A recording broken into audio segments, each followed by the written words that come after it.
Continuamos, hay una pequeña alteración en el programa. Nuestra siguiente ponente en principio iba a ser Patricia Diogo, pero aún no ha llegado. Entonces vamos a dar paso a la intervención de Francisco Javier Alarcón.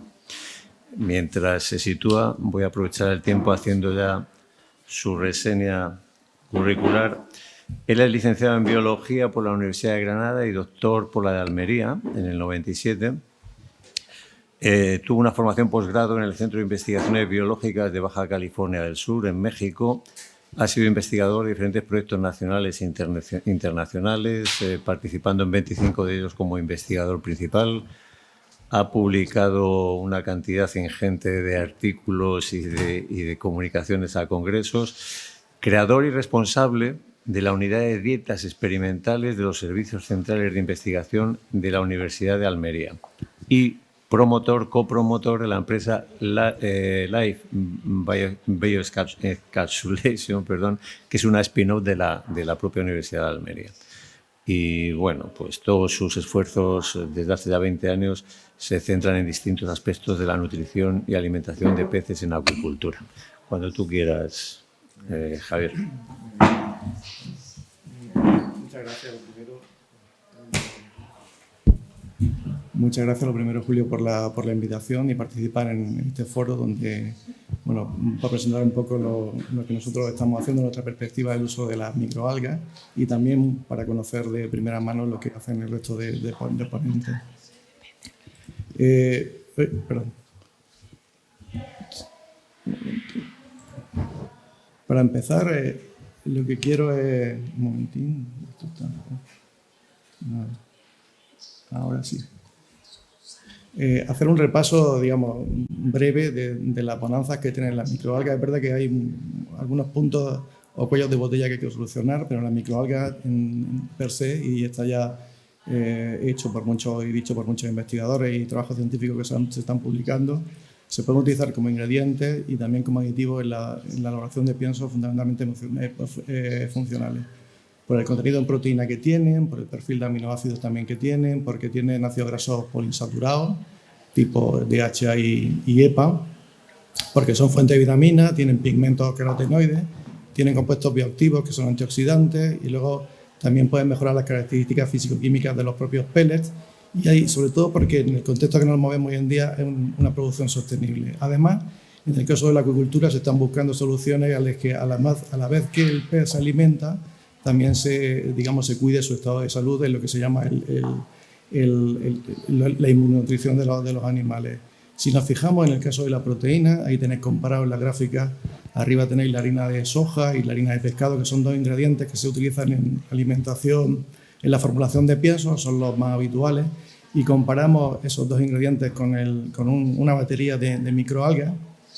Estamos viendo que la proteína es decir, que las microalgas tienen un contenido en proteína relevante que incluso llega a superar al de estas dos materias primas. Y podemos decir que la mayor parte de las microalgas tienen un contenido alto en proteína, aunque sí es verdad que el contenido de proteína va a variar mucho en función de varios factores como son la especie en la que se cultive, el medio de cultivo que se utilice, la forma de cosecharla y el propio método de cultivo, las condiciones de cultivo.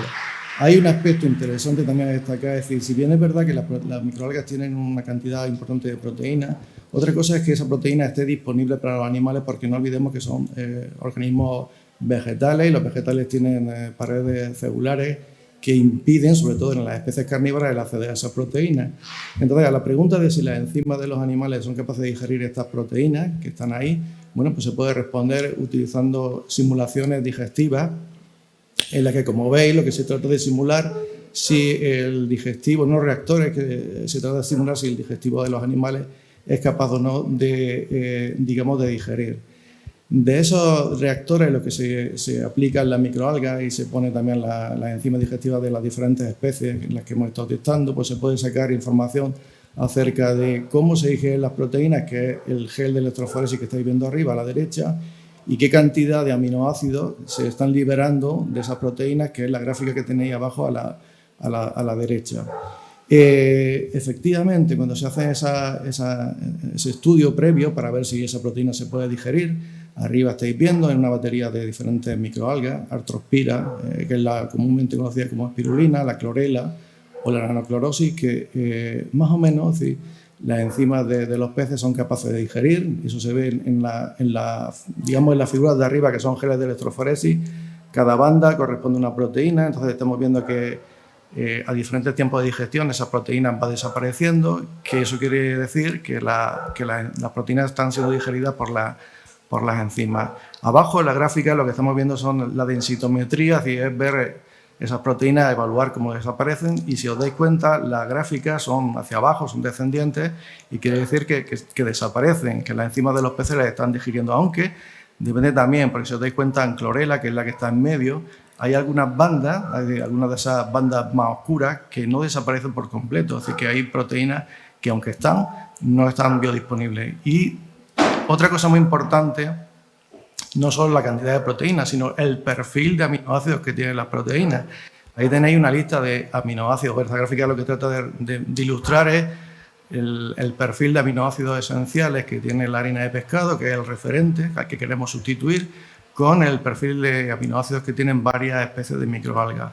Es verdad que las microalgas tienen un perfil muy parecido entre ellas, que son abundantes los aminoácidos esenciales y que se parecen bastante a la harina de pescado. Por lo tanto, podemos decir que tienen proteínas, aquellas que tienen alto, y que el perfil de aminoácidos pues, también es muy interesante. Pero otro aspecto muy importante a considerar es que esas proteínas, esos aminoácidos están biodisponibles para los animales.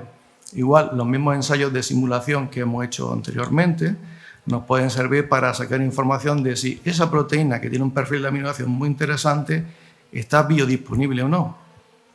Arriba tenemos la gráfica a la derecha, el perfil de aminoácidos de esas microalgas, y abajo tenemos la biodisponibilidad de la proteína de los aminoácidos de esas microalgas. Y aquí estamos viendo que, a pesar de que tienen un perfil parecido, la biodisponibilidad de los aminoácidos, como estáis viendo en los cuadritos de color, no es exactamente la misma en todas las especies. Luego, la proteína está, pero no se degrada de igual forma en todas las especies de microalgas.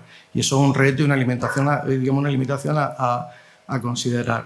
Como cuando nosotros observamos en esos ensayos de simulación digestiva in vitro, observamos las microalgas, esto está viendo con microscopía electrónica de barrido, y nos asomamos al vaso de reacción a los 90 minutos, estamos viendo que no hay una rotura muy marcada en las microalgas, es decir, que no tienen acceso al interior de la microalga si nosotros no hacemos algo. Es decir, si lo vemos con más detalle, esto es una microalga que se llama Cenedesmus almeriensis, y en los 90 minutos estamos viendo que bueno, ahí parece que está más laxa la pared celular, pero la microalga no está totalmente digerida por las enzimas del pez. Luego es una cosa a considerar cuando se incorpora microalga en las formulaciones de los peces, que no van a tener acceso. Es decir, estamos incorporando los nutrientes, pero no van a tener acceso.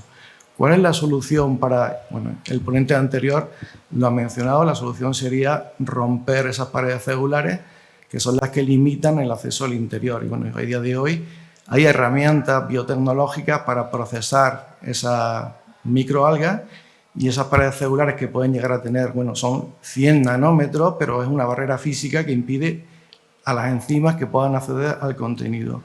Y ciertamente, esto es el resultado de un estudio donde hemos hecho tratamientos enzimáticos y físicos combinándolos de diferentes formas, y si os dais cuenta en las figuras de la derecha, con respecto al control, que sería la primera de las barritas, cuando nosotros aplicamos tratamientos biotecnológicos, bien sean solo enzimas o combinaciones de tratamientos físicos para romper las membranas por procedimientos físicos seguidos de enzimáticos, estamos viendo que la liberación de aminoácidos y de azúcares reductores, es decir, de glucosa procedente de carbohidratos, se incrementa significativamente. Luego tenemos una forma de maximizar, es decir, el potencial nutricional y de otros compuestos que tienen las microalgas mediante tratamientos físicos y enzimáticos. Bueno, aquí es un poco el diseño experimental que estamos aplicando en ciertos piensos experimentales, que consiste en someter a presión, hacia homogenización por presión, la biomasa para hacer ruptura física, y a continuación en un bioreactor se le aplican enzimas con actividades celulolíticas o carbohidrasas para poder digerir. De forma que, si os dais cuenta, arriba, a la derecha, Estamos viendo que el perfil que tenemos en la biomasa cruda y a continuación el perfil que tiene la biomasa hidrolizada. Es decir, estamos ya preparando, predigiriendo las sustancias, los nutrientes de las microalgas para hacérselos más bioaccesibles a los animales. Otro aspecto interesante que ya se ha mencionado de las microalgas es el contenido que tienen en lípidos. Aquí tenemos variación en función de las especies, ya sean de agua dulce o ya sean marinas, pero podemos encontrar especies que pueden llegar hasta el 75% de lípidos. Incluso se ha mencionado, aunque no es, bueno, el Schizochitrium, que es se considera como alga y bueno, es realmente un hongo filamentoso, pero tiene un 50% de alga y el 50% de ese aceite que tiene es DHA. Entonces son algas muy interesantes para utilizarlas. Y además del contenido en lípidos, lo interesante es el perfil de ácidos grasos que tienen las microalgas. Si comparamos el referente arriba a la derecha, que es el aceite de pescado, el aceite de pescado aproximadamente tiene un 12% de DHA, un 8% de EPA y un 1% de araquidánico. Estos son los ácidos grasos poliinsaturados, lo que comúnmente se llaman como PUFAs, que son los que vamos buscando en la harina y el aceite de pescado. Y en la gráfica lo que tenéis la comparación de ese aceite de pescado con diferentes especies de microalgas. Entonces estamos viendo que hay microalgas que pueden tener hasta un 34% de EPA. Hay especies que pueden tener hasta un 11% de DHA. El ejemplo de Schizochitrium todavía más, ¿no? Como hongo filamentoso. 9% de araquidónico y además tiene el linolénico y linoleico, que son dos ácidos grasos esenciales para los animales.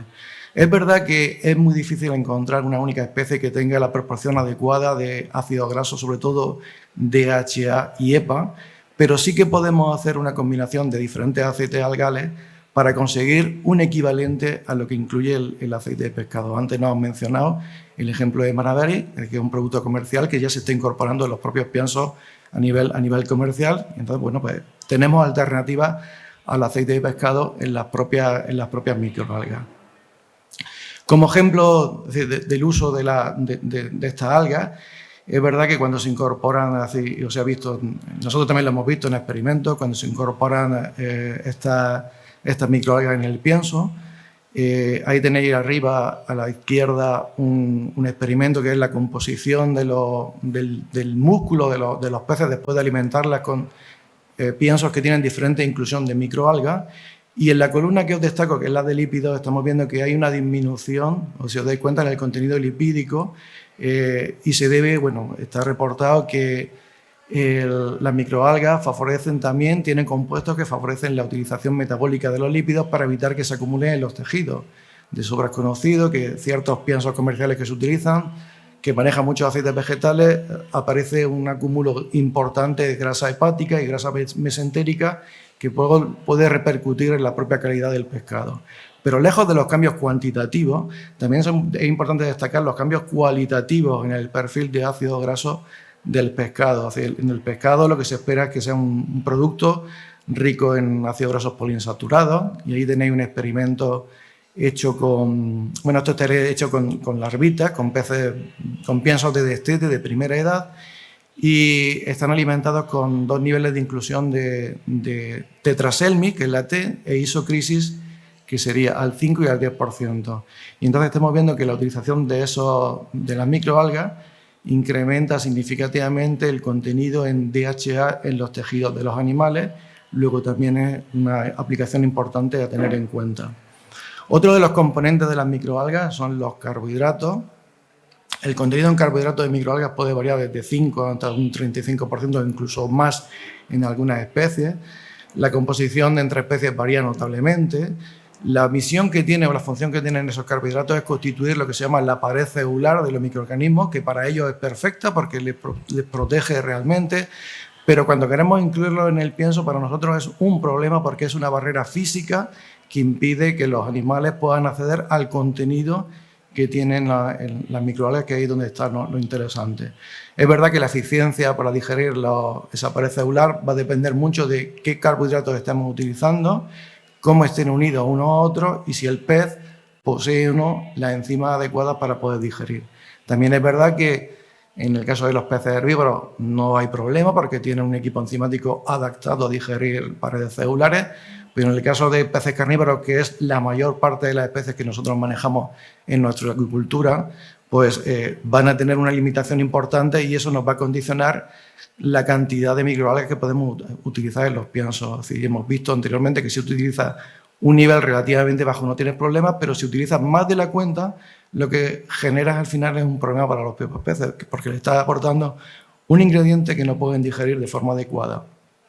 Bien, otra de las cosas importantes a destacar en las microalgas es los carotenoides que tienen. Y nos vamos a encontrar, por citar 3 de ellos, la astaxantina, betacaroteno, luteína.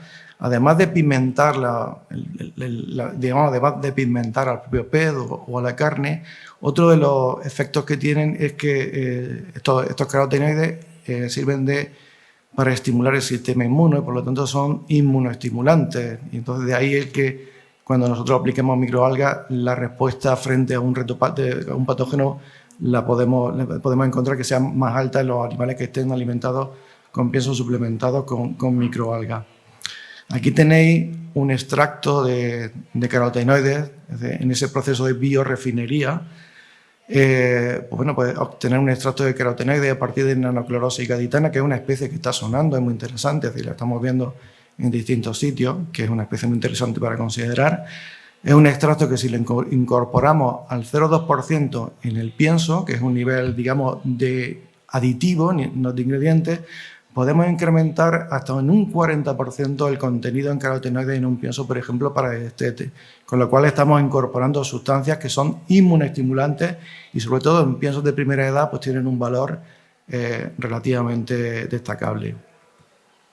Además de eso, es decir, la utilización de pigmentos o de las propias microalgas, de estos extractos de carotenoides, lo que pueden hacer es influir en la pigmentación del pescado, que puede ser un signo para diferenciar animales o para diferenciar producciones. Y aquí tenéis un ejemplo de medición de color instrumental que se mide en 3 componentes, que son L, A y B, que nos indican la luminosidad y hacia dónde vira el color del pez, si vira hacia rojo, amarillo, no la tonalidad del pescado. Arriba tenéis un ejemplo en el que una microalga, al 5% cruda, es decir, sin procesar y procesada, pues lo que hace es virar la pigmentación de la piel hacia el verde. Si os dais cuenta, donde pone A, en la primera, desde el centro, estáis viendo cómo baja hacia el verde y hacia el amarillo se nos va en la derecha, es decir, estamos consiguiendo una pigmentación verde-amarillenta en los animales, en la piel, y abajo otra microalga diferente, incluida a un menor nivel, también en formato hidrolizado, como la pigmentación también cambia hacia tonos rojizos. Y eso depende también de los carotenoides, con lo cual podemos modular la pigmentación de los propios animales y puede ser también una forma de diferenciar producciones, ¿no? Es verdad que también las microalgas tienen compuestos antioxidantes. Aquí tenéis el perfil de niveles nosotros lo llamamos trolos, que es el equivalente a vitamina E, que es un antioxidante, y en la gráfica de la derecha tenéis lo que se llaman polifenólicos. Estos compuestos son compuestos que ayudan a prevenir la oxidación de los lípidos. Entonces, todas las microalgas tienen un nivel importante de estos compuestos antioxidantes y serían los responsables de esos efectos funcionales que conseguimos cuando los incorporamos a los piensos. Aquí tenéis, en esta gráfica trato de ilustrar los resultados del nivel de oxidación lipídica en los tejidos, de los lípidos de la oxidación que tienen los lípidos de los tejidos, en doradas de tamaño comercial a la izquierda, y en doradas de primera edad, es decir, que son alimentadas con piensos de destete. En la gráfica de la izquierda estáis viendo como la inclusión de las microalgas bien cruda o bien hidrolizada, es decir, R es cruda, H es hidrolizada, disminuye significativamente el nivel de oxidación lipídica en los tejidos, en los músculos de los animales. Y en el caso de los olivines también encontramos ese efecto, es decir, la inclusión de algas disminuye y además parece que el efecto es dosis dependiente porque a mayor nivel, menor nivel de oxidación lipídica. Luego también sirven para prevenir ese estrés oxidativo en los propios animales. También quiero destacar arriba a la derecha una gráfica en la que vemos el nivel de polifenoles, ¿de acuerdo?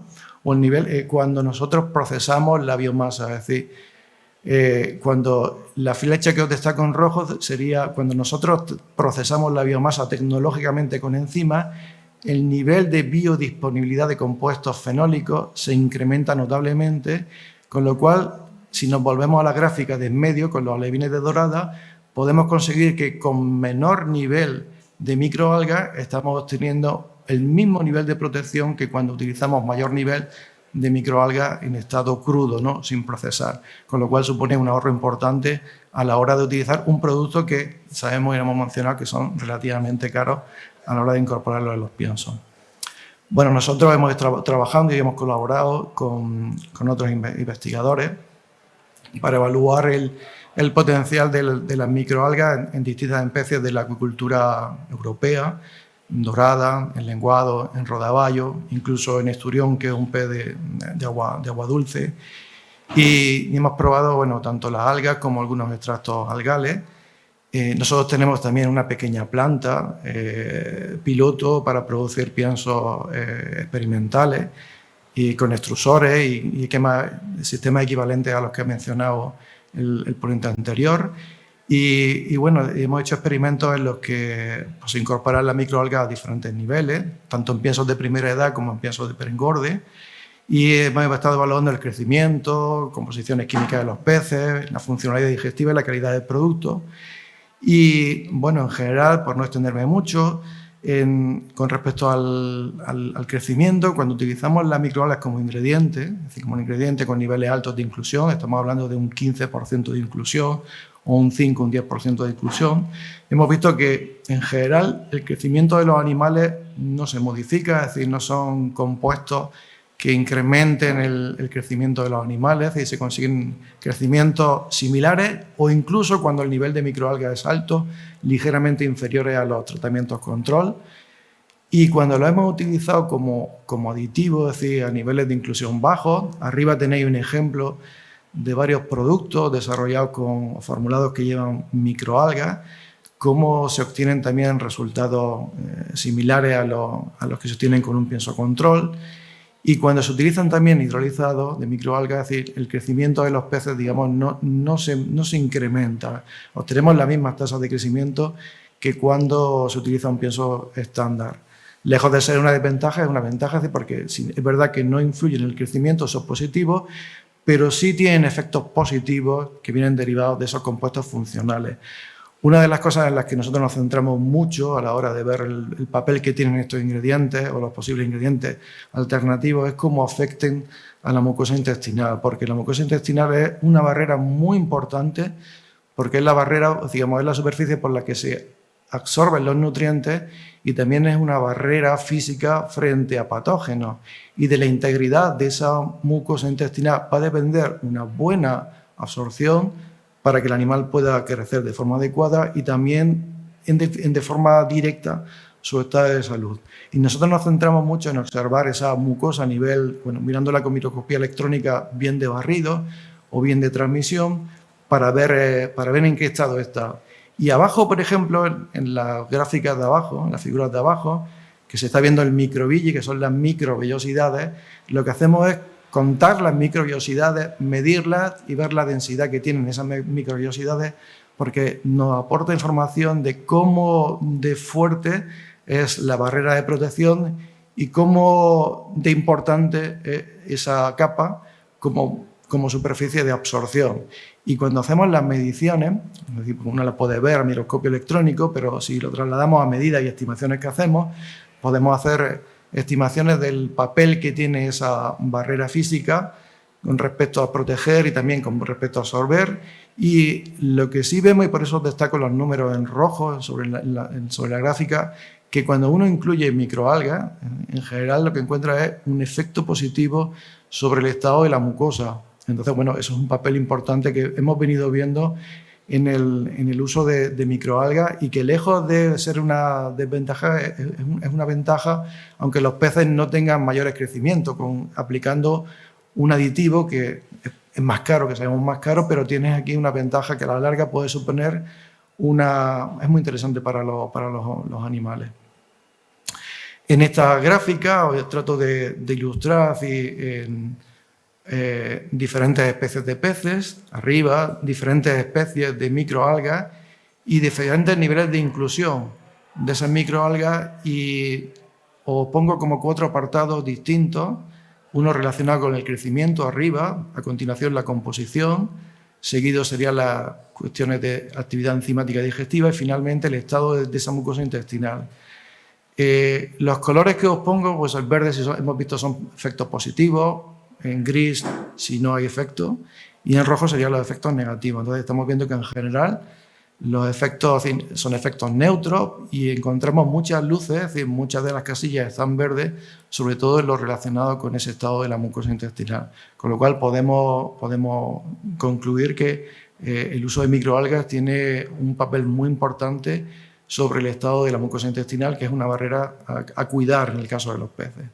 Finalmente, es decir, porque os quedéis con una idea, es verdad que las microalgas se pueden utilizar para sustituir harina de pescado, habría que ver también si es factible desde el punto de vista económico. Se pueden utilizar, y de hecho ya se está haciendo, como alternativa a la harina de pescado. El ejemplo claro es Veramari, que es un aceite algal. Como aditivo tienen un papel importante porque son poca cantidad y estamos encontrando efectos beneficiosos, como pueden ser, en algunos casos, mejorar el crecimiento, incrementan el metabolismo lipídico, proporcionan compuestos antioxidantes, mejoran la composición química e incluso la calidad del pescado. Parámetros, por ejemplo, la textura del pescado se pueden mejorar, modulan la pigmentación del filete y de la piel del pescado, mejoran la integridad intestinal, incrementan los niveles de actividad de algunas enzimas digestivas que son clave y también mejoran la respuesta inmune y incrementan la resistencia frente al estrés y frente a patógenos. Ahora bien, no hay una regla general porque los efectos son dosis dependientes, son especies específicas, es decir, lo que decimos para una alga no vale para otra alga y no se puede generalizar, es decir, lo que es bueno para una especie no es bueno para otra y por lo tanto que hay que estudiar casi que cada caso particular, y cada alga hay que estudiarla para cada especie, incluso dentro de cada especie, para cada fase del cultivo de esa especie. Y para concluir, bueno, nosotros, gran parte de los resultados que he puesto aquí, de forma más ligera, bueno, pues se hace porque detrás de mí hay un equipo importante de investigadores, constituido por 2 doctoras, otros 2 doctores más, y luego tenemos 3 técnicos de laboratorio en la planta de piensos experimentales de la Universidad de Almería, y todo este trabajo pues se ha hecho en el contexto de proyectos internacionales, como el proyecto Sabana, y proyectos financiados por el gobierno estatal, por el gobierno autonómico, incluso también pues, por proyectos financiados por una agrupación de universidades que se llama CEIMAR, el campus de CEIMAR, en la cual participan algunos de los ponentes que también están presentes aquí. Y finalmente, bueno, pues agradecer la atención y muchas gracias por la invitación.